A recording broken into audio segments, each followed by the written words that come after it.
जय श्री कुंज बिहारी की, जय श्री राधा प्यारी की। हरे कृष्णा कृष्णा कृष्णा हरे हरे, हरे रामा राम राम हरे हरे। भगवत रसिक चैनल में आप सभी का स्वागत है।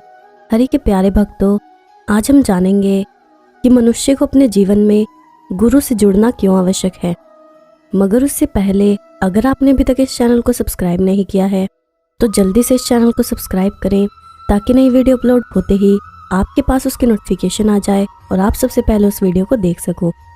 तो चलिए जानते हैं कि गुरु से जुड़ना क्यों आवश्यक है। गुरु एक ब्रह्मांडीय शक्ति का नाम है, एक शाश्वत शक्ति है। हर जन्म में माता पिता अलग हो सकते हैं तो भाई बहन भी अलग हो सकते हैं। हर जीवन में मित्र अलग हो सकते हैं, कभी बंगाल में जन्म ले सकते हो तो कभी मद्रास में। ये चक्र चलता रह सकता है, लेकिन जिस जन्म में रहोगे गुरु एक ही होंगे। किस जन्म में आप पहचान सकोगे कि मेरे वास्तविक गुरु कौन है। गुरु का तात्पर्य ही यही है कि आपके जीवन का वो समुद्र जहां आपको पूर्ण रूप से विलीन हो जाना है। एक बार विलीन हो जाने के बाद फिर समुद्र से नदी नहीं निकलती है, क्योंकि वहां आकर वो पूर्ण हो जाती है। समुद्र उसे अपने जैसा ही बना देता है। गुरु भी शिष्य को अपने ज्ञान सागर में एकाकर कर अपने जैसा बना देता है। ये वह महान क्रिया है जो कोई और संपन्न कर ही नहीं सकता। एक बार काशी नरेश ने कबीर जी से कहा, महाराज इतने वर्ष हो गए, भगवान की कथा सुन ली, यज्ञ भी कर लिया, अनेक अन्यान्य कर्म भी कर लिए, लेकिन अभी तक हृदय का बंधन दूर नहीं हुआ। कबीर जी ने कहा, किस पंडित से तुमने कथाएं सुनी। काशी नरेश जी ने कहा, अमुक जो भी बड़े बड़े पंडित थे सबको बुला बुलाकर कथाएं सुन ली। अभी जो वरिष्ठ पंडित हैं उनसे हम कथा सुन रहे हैं। कबीर जी ने कहा, अच्छा मैं कल आऊँगा, लेकिन मैं जो कहूँगा वो तुमको मानना पड़ेगा।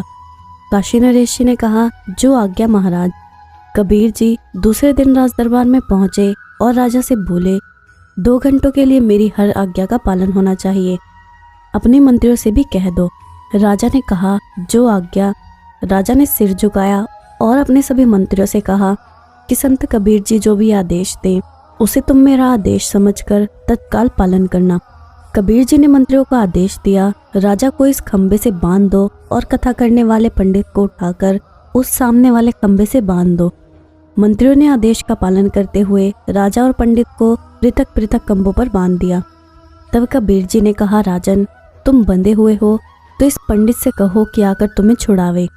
राजा कहता है, महाराज ये बेचारे तो खुद बंधे हुए हैं तो मुझे कैसे छुड़ाएंगे।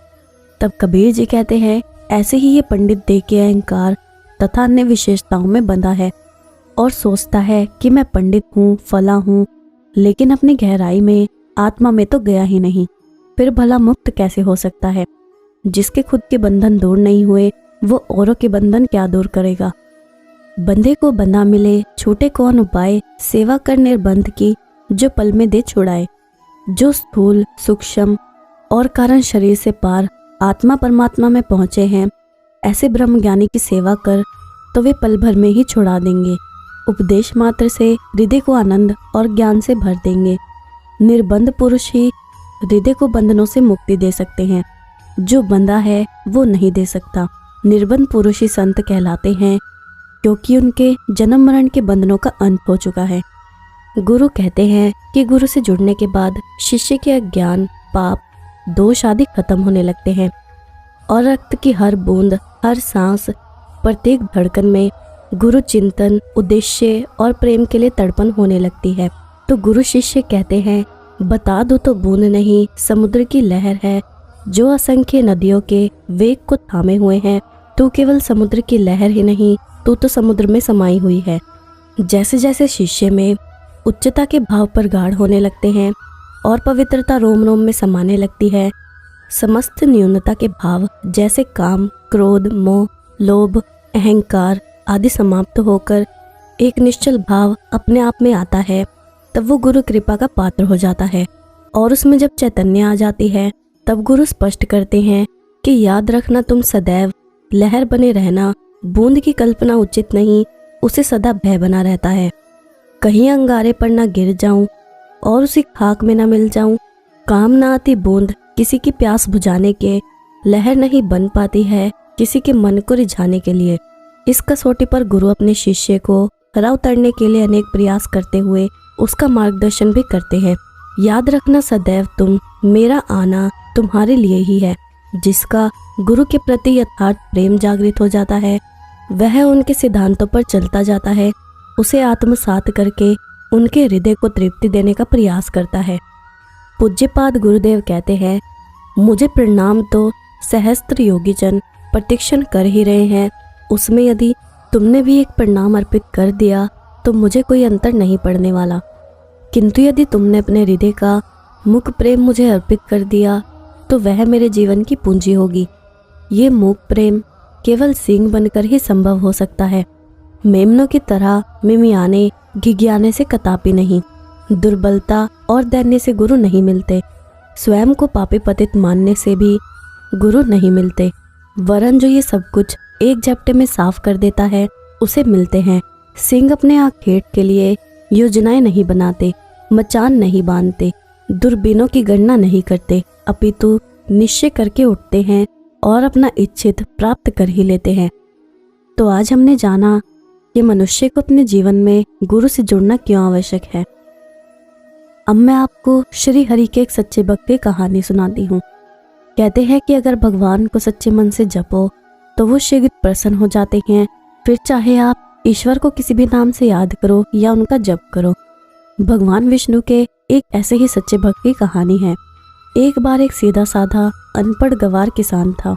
वो एक संत जी के पास गया और कहने लगा कि मुझे ईश्वर का ऐसा नाम बता दो जिसे मैं सारा दिन जपता रहूं और अपना काम भी करता रहूं, मेरा परलोक भी सुधर जाए। संत ने कहा, ठीक है, तुम अगमोचन नाम का जाप करो। अग का अर्थ है जाने के पाप और मोचन का अर्थ है जाने हरने वाला। अगमोचन नाम का तुम दिन रात जाप किया करो। किसान संत से नाम लेके वहां से चला गया और वो किसान रास्ते में जाते जाते अगमोचन अगमोचन नाम रटते हुए जा रहा था। लेकिन कुछ देर बाद अब भूल गया और घमोचन घमोचन नाम रटने लगा। अब दिन रात वो घमोचन घमोचन रटता रहा। एक दिन भगवान विष्णु भोजन करते हुए मुस्कुरा रहे थे तो माँ लक्ष्मी ने इसका कारण पूछा। भगवान विष्णु कहने लगे कि लक्ष्मी, मेरा एक भक्त मेरा ऐसा नाम रट रहा है जिसका शास्त्रों में कोई वर्णन ही नहीं है। लेकिन नाम चाहे वो गलत ही ले रहा हो, लेकिन उसका मन मेरी ओर ही लगा हुआ है। इसके मन में मेरी ही छवि है। उसका गलत नाम लेने के कारण ही मुख पर मुस्कान है। माँ लक्ष्मी कहने लगी, आपको लगता है कि यह आपका सच्चा भक्त है, तो चलो इसकी परीक्षा लेते हैं। विष्णु जी कहने लगे कि लक्ष्मी, अगर तुम्हारी ऐसी ही इच्छा है तो चलो धरती पर चलते हैं। दोनों ने साधारण से स्त्री और पुरुष का रूप धारण कर लिया और किसान के खेत के पास पहुंच गए। भगवान विष्णु कहने लगे, लक्ष्मी, परीक्षा तुमने लेनी है, इसलिए तुम किसान के पास जाओ। किसान के खेत के पास कुछ गड्ढे बने हुए थे तो विष्णु जी कहने लगे कि मैं उसमें जाकर छिप जाता हूँ, तुम जाकर उस किसान की परीक्षा ले लो। माँ लक्ष्मी उस किसान के पास गई और बार बार उससे पूछने लगी कि किसका नाम जप रहे हो। किसान था तो थोड़ा मुंहफट, लेकिन फिर भी चुप रहा कि मेरे ध्यान में किसी प्रकार का कोई विघ्न नहीं पड़ना चाहिए। वो घमोचन घमोचन नाम रटता रहा। लक्ष्मी जी ने पूछना बंद नहीं किया, पूछती रही, किसका नाम जप रहे हो। किसान खिंचकर कहने लगा, तेरे भरतार यानी पति का नाम जप रहा हूँ। लक्ष्मी जी सोचती हैं, शायद किसान ने मुझे पहचान लिया है। लक्ष्मी जी फिर से पूछती हैं, अगर मेरे भरतार का नाम जप रहे हो तो कहाँ है मेरा भरतार। किसान और गुस्से से बोला, यही होगा किसी गड्ढे में, जाओ ढूंढ लो। तब महालक्ष्मी ने विष्णु भगवान को पुकारा कि प्रभु बाहर आ जाओ, ये तो सचमुच आपका सच्चा भक्त है, इसने तो मुझे भी पहचान लिया और आपके बारे में भी सब कुछ जानता है। भगवान विष्णु और माँ लक्ष्मी ने उसे साक्षात अपने दिव्य रूप के दर्शन दिए। कहने का भाव ये है कि भगवान तो भाव के भूखे हैं। निश्चल भाव और सच्चे मन से भगवान को जपते हैं तो वो ऐसे भक्तों से जल्दी प्रसन्न हो जाते हैं। तो ये थी एक छोटी सी कहानी विष्णु जी के भक्त की। अब मैं आपसे विदा लेती हूँ। अगर आपको ये वीडियो अच्छी लगी हो या आपको इससे कुछ सीखने को मिला हो तो इस वीडियो को लाइक ज़रूर करना और जितना हो सके उतना शेयर करना ताकि अन्य भक्तों तक भी ये वीडियो पहुँच सके। जय श्री कुंज बिहारी की, जय श्री राधा प्यारी की। हरे कृष्णा कृष्णा कृष्णा हरे हरे, हरे रामा राम राम हरे हरे।